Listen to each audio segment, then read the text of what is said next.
Hello friends, आप कैसे हैं। बीएससी सेकेंड ईयर के बच्चों का भगवती पीजी ऑनलाइन क्लासेज में स्वागत है। देखिए बच्चों, हम पूर्व के वीडियो में आपको जो टॉपिक डायहाइड्रिक अल्कोहल चल रहा था, वास्तव में डायहाइड्रिक अल्कोहल क्या है।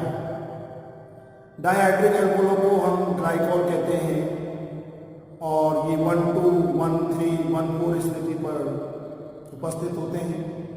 उन्हें हम अल्फा, बीटा, गामा ग्लाइकोल कहते हैं। फिर हमने नामकरण आपको बताया। नामकरण के बाद में हमने आईपीसी नामकरण उसी के अंदर आपको बताया। फिर विरचन की विधियां हमने आपको बताई, एथिलीन से, एथिलीन डाइब्रोमाइड से, एथिलीन ऑक्साइड से, और फिजिकल प्रॉपर्टीज। वास्तव में ये चाशनी जैसा गाढ़ा द्रव होता है, मीठा द्रव होता है। तो इस प्रकार से हमने डायहाइड्रिक अल्कोहल के बारे में हम पूर्व के वीडियो में सामान्य परिचय, नामकरण और विरचन की विधियां और भौतिक गुण, फिजिकल प्रॉपर्टीज, ये हम पूर्व के वीडियो में पढ़ चुके हैं। आज के वीडियो में जो हम स्टार्ट करेंगे वो है केमिकल रिएक्शन ऑफ डायहाइड्रिक अल्कोहल। रासायनिक अभिक्रियाएं, रासायनिक अभिक्रियाएं। देखिए रासायनिक अभिक्रियाएं नंबर 1 हम देख रहे हैं ethylene glycol, ethylene glycol, ethylene glycol alcohol की भांति, अल्कोहल की भांति रासायनिक अभिक्रिया, रासायनिक अभिक्रिया प्रदर्शित करते हैं। ये भी अल्कोहल की भांति रासायनिक अभिक्रिया प्रदर्शित करते हैं। नंबर 1 है सोडियम के साथ, नंबर 1 है सोडियम के साथ अभिक्रिया। देखिए सोडियम Na के साथ अभिक्रिया हम पढ़ रहे हैं, CH2OH, CH2OH, ethylene glycol, ethylene glycol की अभिक्रिया हम सोडियम के साथ करा रहे हैं और ये अभिक्रिया हो गई है 60 डिग्री सेल्सियस, 323 केल्विन तापमान। अब देखिए ये H आपका हाफ H2 मॉलिक्यूल्स के रूप में बाहर निकलेगा और आपका CH2ONA और CH2OH। इसके बाद में वापस हमने सोडियम के साथ अभिक्रिया कराई। ये अभिक्रिया आपकी जो है 433 केल्विन तापमान होगी, 433 केल्विन तापमान हम अभिक्रिया बता रहे हैं।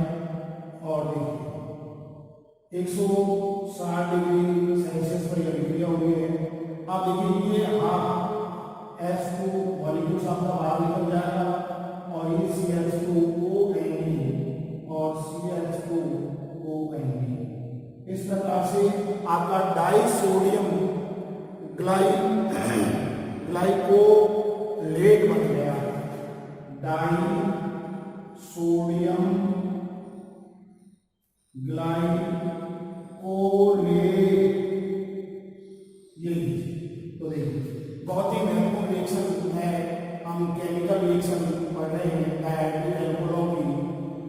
तो एथिलीन ग्लाइकोल की अल्कोहलों की बहुत ही रासायनिक अभिक्रिया प्रदर्शित करते हैं। सोडियम के साथ अभिक्रिया करा रहे हैं। ये आपका Na सोडियम, यहाँ से ये एक हाइड्रोजन आपका बाहर निकला जो मॉलिक्यूल्स के रूप में बाहर निष्कासित होगा, लेकिन परमाणु अवस्था में। और सोडियम आकर के आपका यहाँ जोड़ दिया, ये लीजिए, ये आपका हो गया। अगली अभिक्रिया में भी नहीं होगा, सोडियम आपका यहाँ हो गया, आपका हाफ H2 बाहर निकल गया और देखिए ये बन गया डाई सोडियम ग्लाइकोलेट। तो इस प्रकार से हाइड्रोजन का प्रतिस्थापन हो जाता है और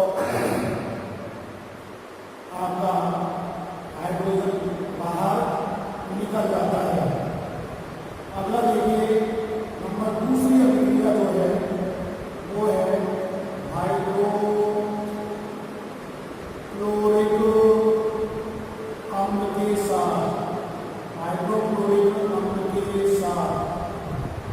देखिए हाइड्रोक्लोरिक अम्ल के साथ अभिक्रिया में HCl के साथ अभिक्रिया, तो देखिए CH2OH और CH2OH प्लस HCl हाइड्रोक्लोरिक अम्ल के साथ क्या कर रहे हैं, तो ये जलता हुआ आपका निष्कासित हो जाएगा और ये आपका देखिए CH2 Cl और CH2OH एथिलीन क्लोरोहाइड्रेट, ये बन गया आपका एथिलीन क्लोरोहाइड्रेट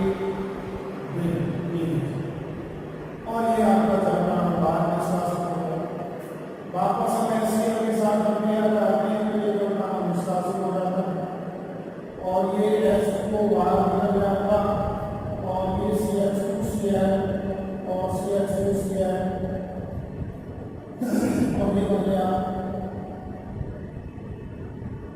एथिलीन डाइक्लोराइड, ये हो गया एथिलीन डाइक्लोराइड। ये लीजिए ये आपका एथिलीन डाइक्लोराइड आपका बन गया। तो इस प्रकार से हम डायहाइड्रेट एल्कोहल की रासायनिक अभिक्रियाएं पढ़ रहे हैं, जिसमें नंबर 1 हमने सोडियम के साथ अभिक्रिया पढ़ी, नंबर 2 हाइड्रोक्लोरिक अम्ल के साथ अभिक्रिया हम पढ़ रहे हैं और इसमें आपका जलना निष्कासित हो गया, Cl आपका अम्लीय आकर के और ये जलना निष्कासित हो गया, Cl आप हो गया आपका और इस प्रकार से जब निष्कासित हो गया एथिलीन डाइक्लोराइड बन गया। तो हमें देखिए दो अभिक्रियाएं आपको बताई, एक तो सोडियम के साथ, दूसरी हाइड्रोक्लोरिक अम्ल के साथ। अब देखिए तीसरी अभिक्रिया हम पढ़ते हैं वो है आपके PCl के साथ, फास्फोरस पेंटाक्लोराइड के साथ अभिक्रिया, यानी कि PCl के साथ अभिक्रिया। अब ये अभिक्रिया नेक्स्ट अभिक्रिया जो है अभिक्रिया नंबर 3 वो है फास्फोरस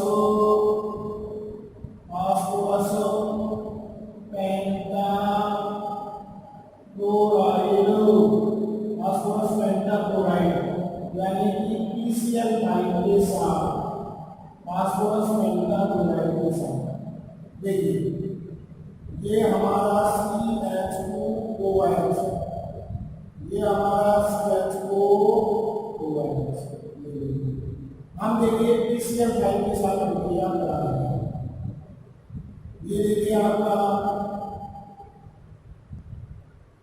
PCl Cl और Cl और ये Cl और फास्फोरस पेंटाक्लोराइड क्या दो अणु ले रहे हैं, Cl और Cl और ये देखिए हम अभिक्रिया करा रहे हैं।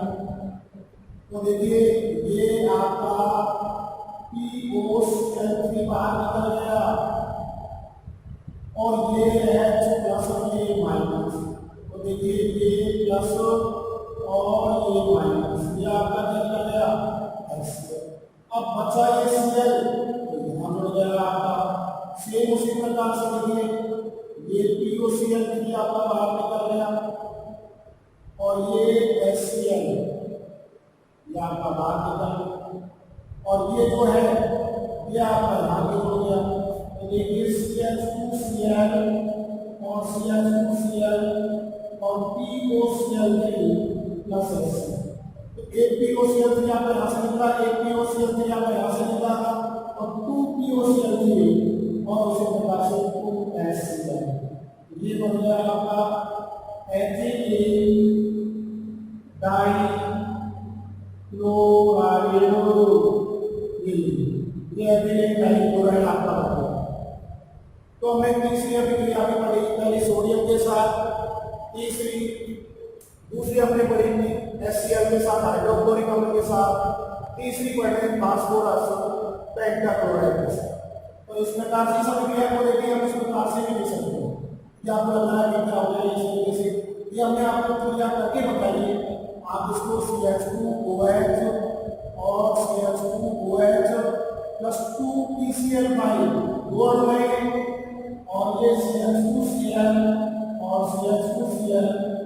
और POCl3 प्लस 2HCl।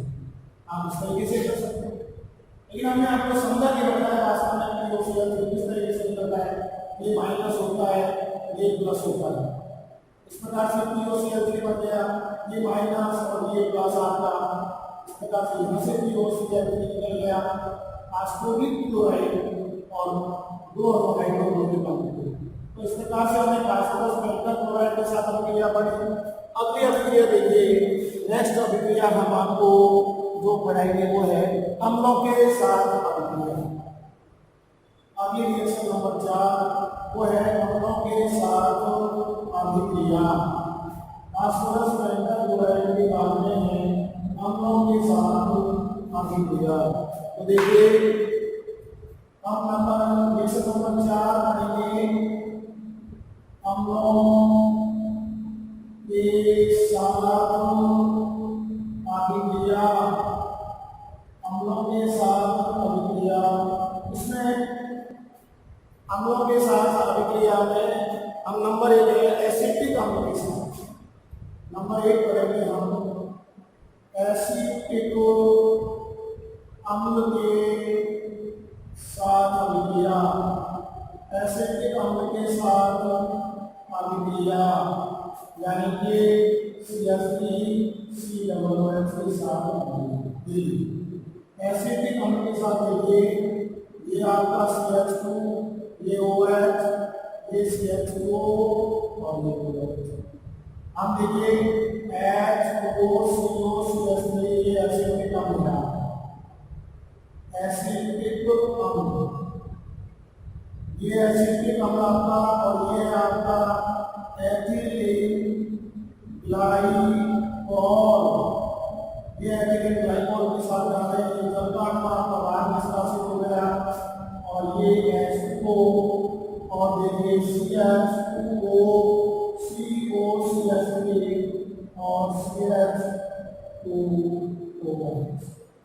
ये देखिए आपका बन गया ग्लाइकोल मोनोएसिटेट। ये बन गया आपका ग्लाइकोल मोनोएसिटेट।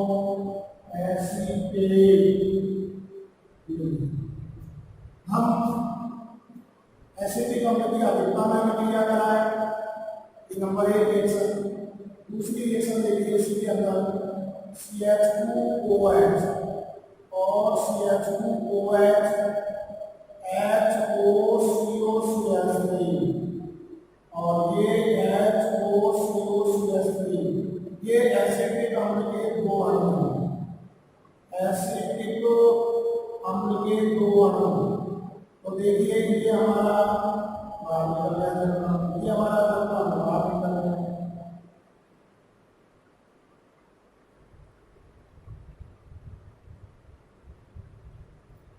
ये तो यहाँ पर जल्दी को बाहर निष्कासित हो गया आपके और ये बन गया हमारा CH2O COCH3 CH2O COCH3 और ये बन गया हमारा glycol diacetate. Glycol diacetate क्या बन गया, ग्लाइकोल डाई एसिटेट। तो इस प्रकार से देखिए आप एसिटिक अम्लों के साथ अभिक्रिया कराई।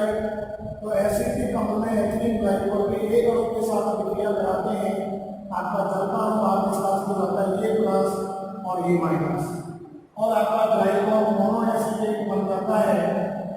जब हम एथिलीन ग्लाइकोल की अभिक्रिया एथिलीन ग्लाइकोल की अभिक्रिया एसिटिक अम्ल के 2 अणुओं के साथ कराते हैं, ये प्लस ये माइनस, ये प्लस और ये माइनस, हमारा दो 2 अणु निष्कासित हो जाते हैं और ग्लाइकोल डाई एसिटेट का निर्माण हो जाता है। इस प्रकार से हमने पहली अभिक्रिया एसिटिक अम्लों के साथ पढ़ी, अम्लों की अभिक्रिया में। अब देखिए नेक्स्ट अभिक्रिया जो हम पढ़ेंगे इसी के अंदर, वो पढ़ेंगे सांद्र नाइट्रिक अम्ल व सल्फ्यूरिक अम्ल के मिश्रण के साथ। ये अभिक्रिया अम्लों के अंदर हम लोग के अंदर हम पढ़ेंगे बी अभिक्रिया शांत नाइट्रिक अम्ल, शांत नाइट्रिक अम्ल। बी अभिक्रिया हम पढ़ेंगे शांत नाइट्रिक अम्ल। बी अभिक्रिया है शांत नाइट्रिक अम्ल, शांत नाइट्रिक अम्ल, शांत नाइट्रिक अम्ल, अम्ल तथा सल्फ्यूरिक अम्ल। शांत नाइट्रिक अम्ल यानी HNO3 तथा H2SO4 के मिश्रण के साथ अभिक्रिया, मिश्रण के साथ अभिक्रिया, मिश्रण के साथ अभिक्रिया। तो देखिए हमने अम्लों के साथ में एसिटिक अम्ल के बाद में दूसरा जो टॉपिक लिया है बहुत इंपॉर्टेंट है, वो है शांत नाइट्रिक अम्ल और सल्फ्यूरिक अम्ल के मिश्रण के साथ CH2OH और CH2OH। ये लीजिए, अब इसकी क्रिया हम जो करा रहे हैं HONO2 और HONO2, ये नाइट्रिक अम्ल कंसंट्रेट CONC H2SO4 की उपस्थिति में ये अभिक्रिया संपन्न होगी। ये आपका नाइट्रिक अम्ल हुआ, नाइट्रिक अम्ल, और ये आपका एथिलीन ग्लाइकॉल, एथिलीन ग्लाइकॉल। देखिए स्टूडेंटों, आपको ये प्लस हो गया, ये माइनस हो गया, ये प्रोटॉन के रूप में प्लस और ये माइनस, तो ये जल का अणु आपका बाहर निष्कासित हो गया। देखिए ये लीजिए, ये आपका जल का अणु बाहर निष्कासित हो गया, CH2ONO2 प्लस H2, ये बन गया हमारा एथिलीन डाइनाइट्रेट या ग्लाइकोल डाइनाइट्रेट। ये हो गया हमारा ग्लाइकोल डाइनाइट्रेट, जो कि विस्फोटक पदार्थ है, विस्फोटक पदार्थ। बहुत ही इंपॉर्टेंट रिएक्शन हमने एसिटिक अम्ल के साथ अभिक्रिया पढ़ी, तो उस एसिटिक अम्ल के साथ अभिक्रिया में हमारा जो है आपका डाइसोडियम ग्लाइकोलेट बना। यहाँ अपन लिखी नाइट्रिक अम्ल की अभिक्रिया में कंसंट्रेट H2SO4 की उपस्थिति में करा रहे हैं, तो हमारा ग्लाइकोल डाइनाइट्रेट का निर्माण हो रहा है, जो कि एक विस्फोटक पदार्थ है। पहली अभिक्रिया सोडियम के साथ, दूसरी अभिक्रिया हाइड्रोक्लोरिक अम्ल के साथ, तीसरी PCl5 के साथ, चौथी अभिक्रिया अम्लों के साथ पढ़ रहे हैं। अम्लों में हमने एसिटिक अम्ल के साथ पढ़ चुके हैं। दूसरी पी रिएक्शन जो है हम शांत नाइट्रिक अम्ल तथा H2SO4 के मिश्रण के साथ अभिक्रिया कराई, तो हमारा ग्लाइकोल डाइनाइट्रेट विस्फोटक पदार्थ बनता है। अब अगली अभिक्रिया हम रिएक्शन नंबर जो है 5 पढ़ेंगे टरफेरिक अम्ल के साथ। इंपॉर्टेंट अभिक्रिया है टरफेरिक अम्ल के साथ।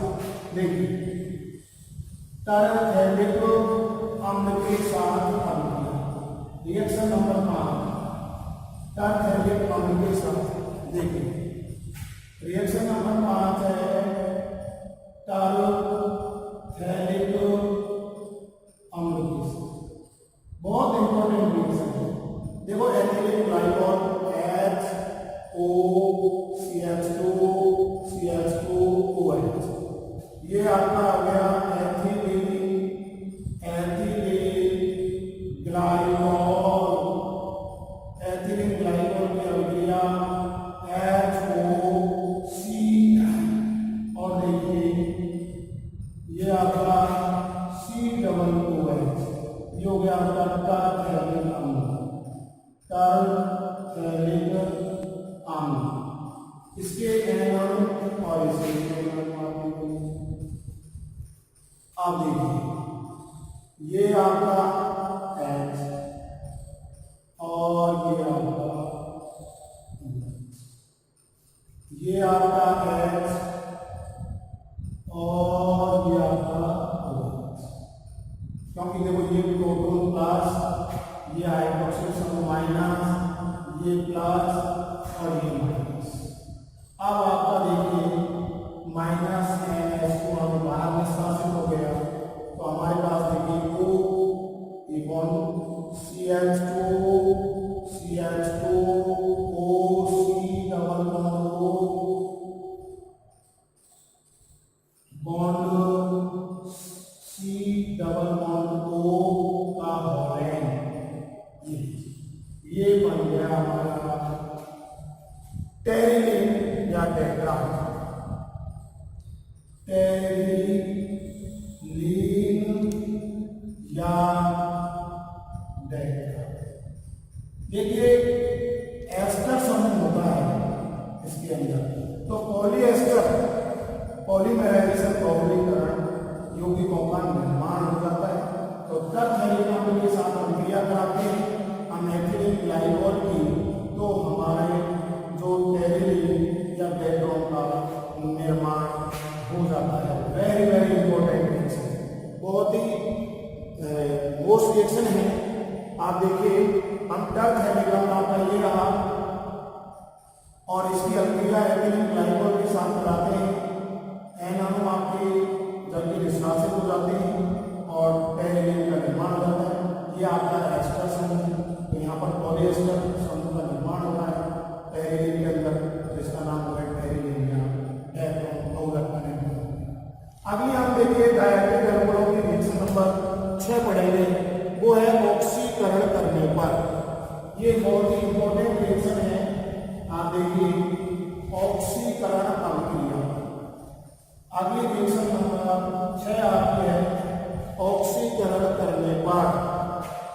ये रिएक्शन नंबर है ऑक्सीकरण करने पर, एथिलीन ऑक्सीडेशन, ऑक्सीकरण करने पर। देखिए आपने CH2OH और CH2OH का एथिलीन ग्लाइकोल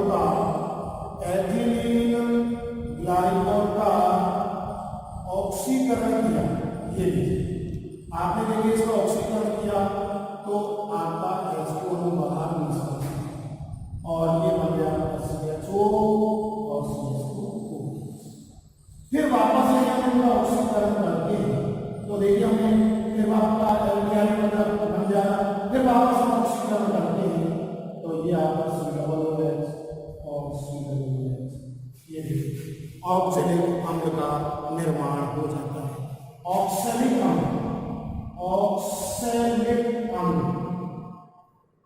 का निर्माण हो जाता है। Very very important reaction, very very most reaction है। देखिए जब हम डायहाइड्रिक एल्कोहलों का ऑक्सीकरण करते हैं तो देखिए हमारा एल्कोहल समूह, और हम पूर्व में भी पढ़ के आए, जब हम एल्कोहलों का ऑक्सीकरण करते हैं तो एल्डिहाइड बनता है, जब एल्डिहाइडों का ऑक्सीकरण करते हैं तो अम्ल बनता है। ये बिल्कुल फैक्ट रिएक्शन है। जब भी हम एल्कोहलों का ऑक्सीकरण करते हैं एल्डिहाइड बनता है, एल्डिहाइडों का ऑक्सीकरण करते हैं तो अम्ल बनता है। अगली अभिक्रिया हम पढ़ेंगे निर्जलीकरण अभिक्रिया, वो है आपकी निर्जलीकरण अभिक्रिया रिएक्शन नंबर 7। देखिए रिएक्शन नंबर 7 है निर्जलीकरण, जल के अणु का निष्कासित होना। नंबर 1 है ZnCl2 की उपस्थिति में। ये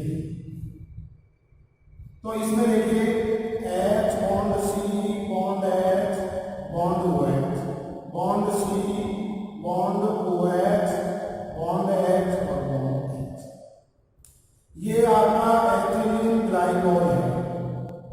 ये एथिलीन ग्लाइकोल और इस एथिलीन ग्लाइकोल का ZnCl2 की उपस्थिति में देखिए निर्जलीकरण हो जाता है।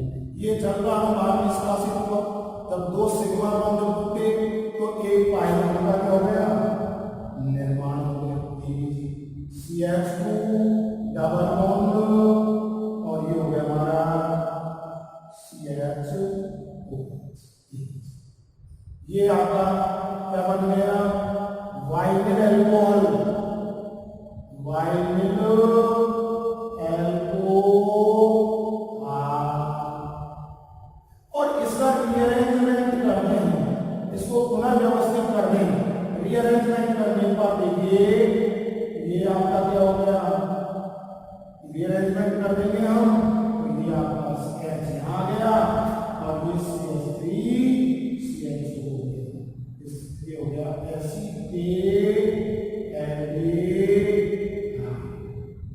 ये बहुत ही इंपॉर्टेंट रिएक्शन देखिए, हम निर्जलीकरण कर रहे हैं तो देखिए ये आपका क्या बन गया, एसीटेट हमने ऑक्सीकरण किया एथिलीन ग्लाइकोल का, एल्डिहाइड का निर्माण हुआ।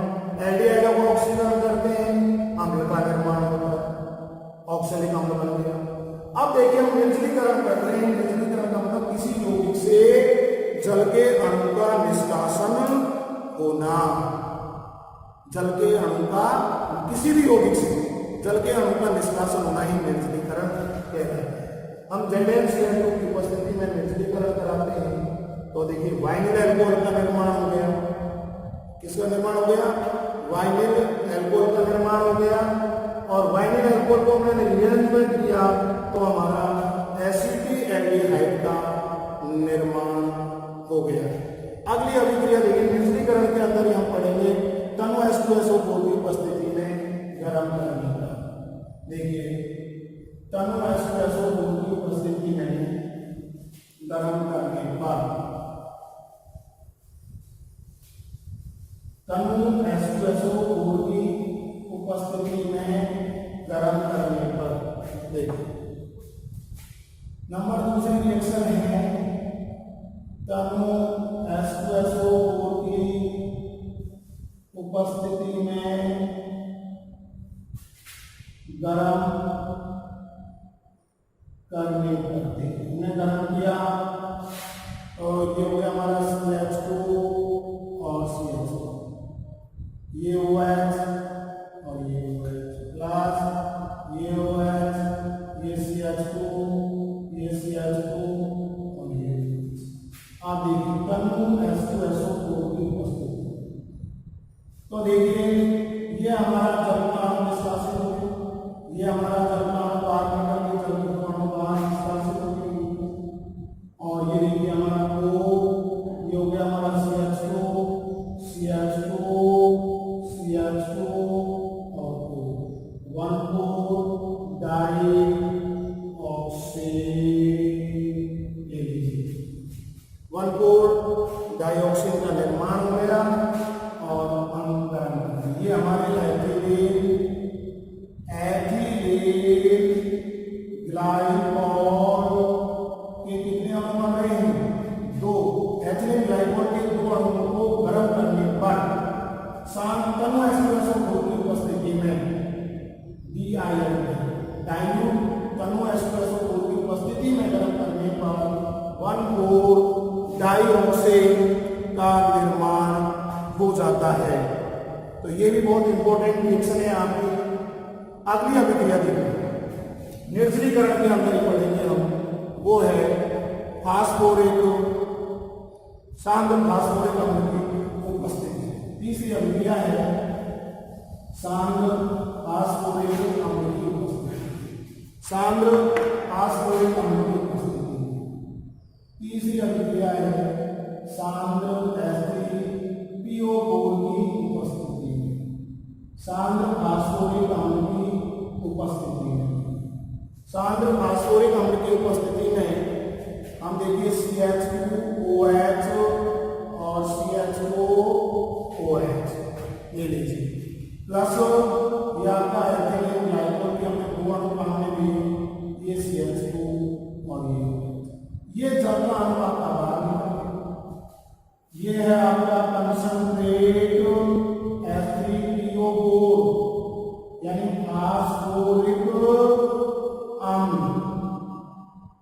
ये लोग फास्फोरिक अम्ल की उपस्थिति में लिया जाने पर CH2OH CH2O CH2 और CH2OH और ये जल का अणु बाहर निष्कासित हो गया। ये बन गया डाईएथिलीन